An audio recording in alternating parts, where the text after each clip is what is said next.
I just had a blue indigo bird out here on one of the feeders, but I didn't get to the video in time. But I did find a new purpose for Boston ferns. I want to show you.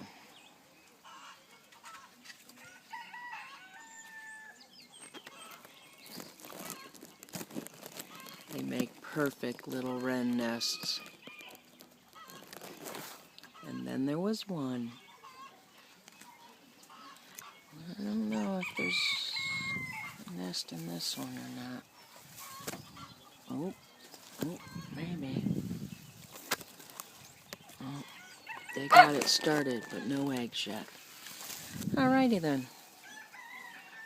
I guess I better not water my ferns. This is probably the best they'll ever look. Okay. Back to the chores.